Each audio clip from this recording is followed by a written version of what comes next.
All right, I guess. Well, welcome back. We got round four here with Zach, also known as Zagnar Lothwin, and Dallas on the right. I'm joined by my co-host Jared Ellenberger. Yeah, thanks. I have to hear that story where that nickname comes from now while we're watching our players shuffle up I here. I think Zach's obsession with uh, penguins slash um, Vikings. I think that's his. Okay, I was gonna say it sounds like some kind of Nordic culture, some kind of uh, what is it, Braun the Brave, or I can't remember the names of the people in that show. It's been too long, but uh, Can't remember yeah, the he full. I can't remember the full meaning of it. I think it's just a mixture of all of that combined, and so he actually his he has his own emblem logo with it as well. It's funny. It's a pretty cool penguin with got dual wielding battle axes. very cool. He needs to get that. I'm assuming it's like a family crest type of thing. He needs to get that on those sleeves. Might be. Yeah, that'd be actually pretty funny. Yeah, I didn't even think about that. I'll tell him. Yeah. So Zach's starting us off here with what looks like a steam vents and straight into a Darcy, one of his more powerful starts, as he's going to get his engine online to start getting some cards into his graveyard, get some selection on having some cheap instants and sorceries, and hopefully get some Phoenix coming back out of that graveyard before too long. Yeah, so Zach really wanting to kind of put the pressure on with this Phoenix deck, and Dallas is kind of in a tough spot. His deck is not quite as aggressive and doesn't do well against as aggressive decks. So I think Zach definitely has the favor here. Dallas just wanting to kind of play that fun black blue uh, junctioned mill deck, so it's kind of a mixture. But notably, both players focused on the same goal of getting cards into Zach's graveyard. So Zach sort of helping Dallas out with his game plan, and Dal helping Zach out with his. So we'll see who that ends up benefiting in the long run. As Dallas is going to be milling quite a few cards this turn. I can't tell if that's a fetch land that Dallas played or not, but Yeah, uh, Polluted Delta. okay, so Zach's library could be in a bit of danger here, um, as Dal is off to one of his more aggressive starts with the double crab. Yeah, I think he's waiting for Zach to try to fetch his own, so that Dallas can hit him with that archive trap in hand. But yeah, double crab is nothing to scoff at here. For sure. An archive trap, one of those interesting sub games within Magic. How quickly do you fetch? You want to get them out before they draw into extra archive traps, but if you have enough lands in your hand that don't require you to fetch at all, maybe you just want to consider those as dead cards and not fetch at all to save yourself uh, what is more than a sixth of your library and 13 cards coming off. Yeah, 13's a huge. I mean, that's if he has one. You never know if he's got multiple in there and what you're trying to do. So, but Right. So the real tech against Mill is just to mulligan to zero, so you have as many cards in your library as possible. that's so Um, crazy. It just might work. yes, you don't need any resources if you have 60 cards in your library. Why play Magic? So let's see. With Ledger Shredder and Darcy on board here, Dallas doesn't really have anything else to do with flying. I mean, he realistically needs a Toxic Deluge to try to wipe this board out, but looks like Is Dallas running a couple of toxic deluges in the main then? yeah, I believe we at least have one in there. It's yeah, because it's kind of a it's not a full mill deck and it's not a full control deck. It's kind of balanced between, but it looks like Zach's gonna hit with an Unholy Heat. Try Yeah, to put the brakes on this mill plan a little bit, although it did pay off well for Zach, initially getting that Darcy up in the air. And Dallas responds with the force invocation. So he's all in on this mill plan and trying to get Zach down to zero cards in library. Draw a card. Yeah, and it looks like he put both in the grave. That one does need to be exiled. +1/+1 on that. But as we've seen in the booth, this has delirium right things now. happen when you're playing under the camera there. So for sure. looks like And got some pump. Unlikely to affect this game. I don't think Dal has any graveyard recursion or snapcasters or anything like that in his deck. No, I think I tried to get him to get on one crypt incursion, but a little bit late in the Maybe don't force negate the deck building process, and didn't really have a lot of time to prep. Crypt incursion would look great for him here, being able to get some threats out of Zack's graveyard and gain himself some life, as he's under quite a bit of pressure here, taking 5 that last turn, and more than likely just taking more in the coming. Yeah, Zack's just going to continue to find things, pump that Ledger Shredder, and looks like Dallas going to go down with the Harbinger here. And that Harbinger is turning off at least one of Zack's lands here. His deck needs a lot of red mana to function. He does have the Manamorphose. Once he has one red source, he can get more by using Manamorphose. But the deck, in previous iterations, it was more blue heavy. But from what I've seen of Zack's, it is much more red heavy than your average. Yep, looks like it's going to get wiped off the board already. Probably smart. We're going to do our Surveil trigger from the Darcy. Keeping that one on top. It must be a good one. He must have liked it. Let's see how it pays off for him, Cotton. It's got to be the hair cotton, soft and lethal, you know. Tap these two. So it looks like, yeah, he does have that. For Manamorph. Oh, man, we're doing it. Manamorphose, 2 red. Draw cards. Manamorphose being the second spell this turn. Must be a Pheonix or 2 in the graveyard here. 2 red floating. Unholy Heat, one of the crabs for 6. And another Unholy Heat. Gonna take care of that crab and provide the third spell. I think we're a little off base on those triggers, but at least they're not resolving twice. And we'll see if there's any birds coming back from the undead. Another crab bites the dust. Yeah, Dallas with no forces to negate that. He does still just have that archive in hand.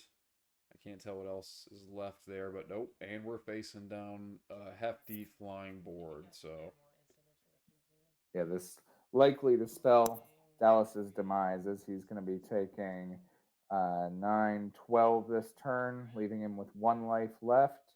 And in fact, if that lightning bolt had found Dallas's face rather than the crab, this game could already be over. Dallas going to play it out. So he plays a very pretty swamp. Takes a look at his hand. Nope. And picks him up. Yeah, even Toxic Deluge wasn't getting it there because he'd have to pay all that life. Right, yeah. Let's take a look at the sideboards here.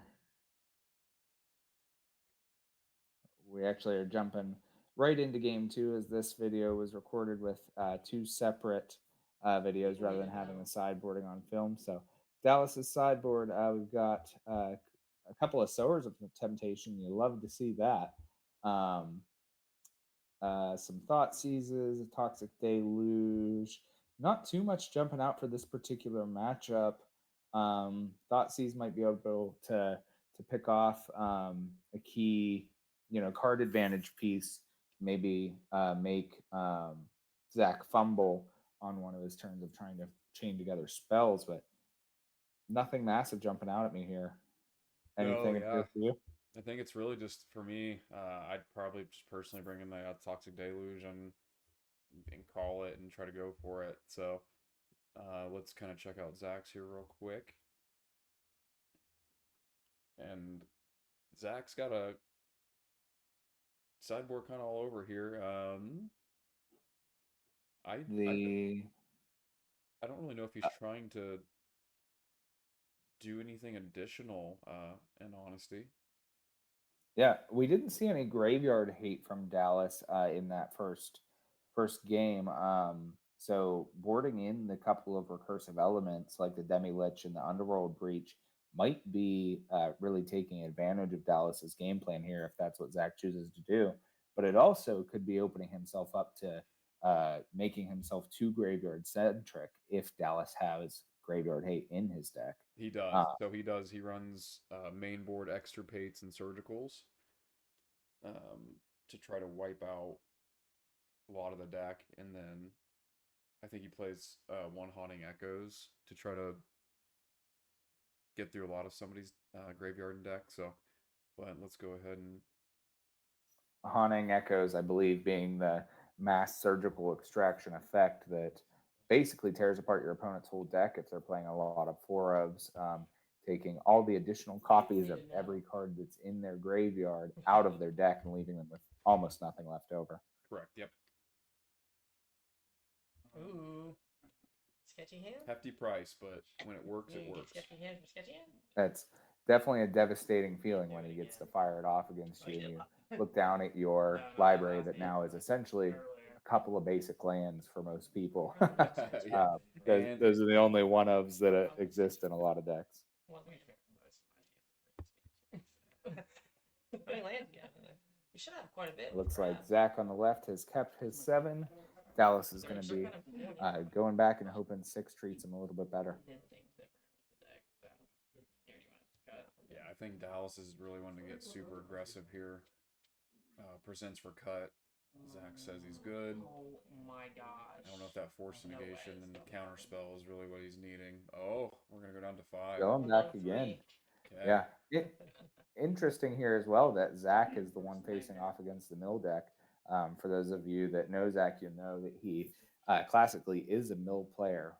Blue black mill and this Pheonix deck are his main go tos. So getting a taste of his own medicine here in round 4. Yeah. He's definitely the 1 mil guy, and it has been a pain in my rear for the past years. So an odd mechanic to me, but it works. Yes, he may be lulling us all into a false sense of playing this Pheonix deck over and over again, and then one of these days he's just gonna walk in and sweep us all straight into the graveyard with that blue black mill deck. Yeah, I mean, it's just one of those ones. If it hits what it's supposed to hit and takes out what you need, yeah, you're kind of stuck. So For a long time in Modern, it was one of those decks that wasn't quite on the power level, but it had to hit the right meta game, had to hit the right number of matchups. But I think with Tasha's Hideous Laughter and the new Jace and a couple of the cycling mill cards and stuff they've printed recently, I think its power level is right up there where it needs to be. it's been sitting in that tier 2 position for a pretty good while now. It's been pretty consistent and hasn't really gone away. Like you kind of mentioned, depending on what the meta was, it seems like it's been like you're still seeing it everywhere. Not in high regard, but it's definitely still out there and still in that tier 2. For sure. All right, our players off to the races here. Again, a strong start from Zach, starting off with the Darcy and being able to get some card selection going here. I don't see if Dallas has a removal spell. As he's fetching that Flooded Strand, or I believe it's Flooded Strand, and appears to be shocking. So maybe he has Fatal Push ready to go. And that is Flooded Strand into Watery Grave. Going Crab here with a Field of Ruin. Crab gonna start taking some cards from Zach's library and potentially growing that Darcy at a discount. Yeah, I think that's Dallas just unfortunate in getting his matchups. I know he got me in round 1, and I play for my graveyard, so he kind of ran into that to start the tournament, and then obviously hitting Zach in round 4 here, same kind of thing, playing a little bit out of the grave and utilizing it slightly. Modern, a format where the graveyard has always been very important. There's a lot of powerful recursion in the early days of flashback spells like Think Twice and Snapcaster giving different spells flashback, and then to the extremes of decks like Yawgmoth and Vengevine and Hollow One, where these decks can play directly out of their graveyards as their primary game plan, or Dredge. And yeah, that has always made mill a delicate balance. Servile Yeah, 1. definitely. I feel like you just have to be so aggressive in the mill and be all in on it for it to be effective. And I think that's just kind of what Dallas's deck is missing at this point. But yeah, as you kind of mentioned earlier, Tasha's Hideous Laughter. What an addition to the deck as an overall to mill, and being able to kind of get around some of those anti-mill cards. For sure. Yeah, it's fantastic how it solves one of the problems that the mill deck had and is one of its most powerful threats right off the bat. Great design on the part of Watsu there. So Dallas has I just realized I took a lot of time deciding, knowing I was going to get milled but anyway. the Field of Ruins not really doing much for him. Zack off to a slower start here, just developing his board. I don't know if he has even attacked with that Darcy yet. Maybe it's struggling to get Delirium online. But just starting off with 2 basics and not a whole lot of action. And it looks like Dallas is holding on to 1 Extirpate and 2 Archive Traps from what I can kind of see. So, and it doesn't look like Zack has been searching. I don't know if that's purposefully or just hasn't run into any of his fetch lands. But yeah. Faithless Looting maybe going to improve Zack's hand here, give him some action. And if he puts a Demi-Lich or a Pheonix into the graveyard here, Extirpate, I'm sure, is going to snap that up at the first opportunity. Extirpate having a interesting mechanic that I don't think we see in Magic too often, but definitely plays catches people off guard with split second. I'm gonna set this here for a second. And the lack of the ability to respond to those. There's only a couple of cards in Magic that see any play with that ability, but it seems like a very powerful ability if printed in the right area. Oh yeah, we'll leave it on top, and then I'll play Thought Scour. right, what do we? Because you that's mill still too. going here. I'm gonna scour. Stable. I know. Get out of Scouring Dallas. Draw a card. Interesting. Another Archive Trap there. Almost I'll play picked up a Scalding 3rd Tarn. Archive. It looked like Minus potentially.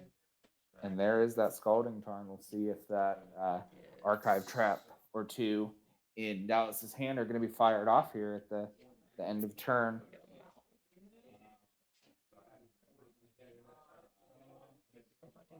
Why are some of mine upside down? What is this? We've got 2 land drops that have come down since the crab. Crab is He's a 2. mountain. Is it 2 or 3 cards each? 3. 3. So that's 6 plus 26. So that'd be 32. And then I will Plus the 7 for Zack's starting hand. Plus we're on, so that's 39 plus an additional 3 cards for his draws. So what's that get us up to? 42. So, I mean, Zack is in danger at this point. He's got to be down to around 18 cards left in deck. Maybe it's worth firing off the Extirpate before you fire off this second Archive Trap to, depending on what he mills over, if you only hit 1 Pheonix, that's an additional 3 cards out of his deck. It must not be an Archive Trap, or else he would have dropped the other one. So I must be. I definitely see it's an Extirpate. It looks like an Archive Trap to me, unless it's just one of those fancy islands that kind of resembles that art. And then I'll go to attack. Pheonix is coming back. Zack just playing all basic. Oh, that's a Visions of Beyond. It's the Japanese. I really wish the archive would have. And those Phoenixes being pulled to the side, maybe just to indicate they're live. Surely they didn't come back in combat. Yeah. And then 9. Did Dallas fire off that Archive Trap prior to combat? He did. Well, I hope neither of those came off the Archive Trap, although statistically they're likely to have. Oh, that's the See Beyond or whatever. That's definitely not the name of the card, but the one where if a player has Visions more Beyond. Yeah. Visions Beyond. That's it. Yeah, that was closer than I thought. Yeah, that's what I'll say. Yeah, it's the Japanese art, and it almost looks like an Archive Trap from up here, but yeah, definitely. In Dallas, I'm wondering Didn't use the extra bait and fired off the archive trap prior to combat. Maybe some nerves getting to Dallas here. Not the kind of play I expect to see from him. We'll kind of see here. Looks like he does have a damnation, but I don't think he's got the mana to fire it. So,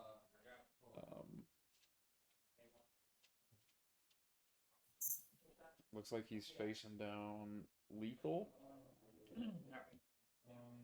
Okay. Looks that way. Let's see how the top of his deck treats him. Just couldn't quite get the hit. Needed that 4th land. Yeah, even with that 4th land coming into play, I think those Phoenixes would be right back onto the battlefield and swinging for the fences yet again. So,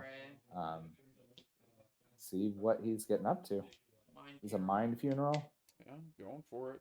Last little hope here. Yeah, and what did we establish that he had? Oh no, it's plus 13 to whatever the number I said was. So he has like 31 cards left in the library. That's quite a bit more difficult to get through. Yeah. I think 4 lands is a decent amount to find, but I think he'll be able to do that.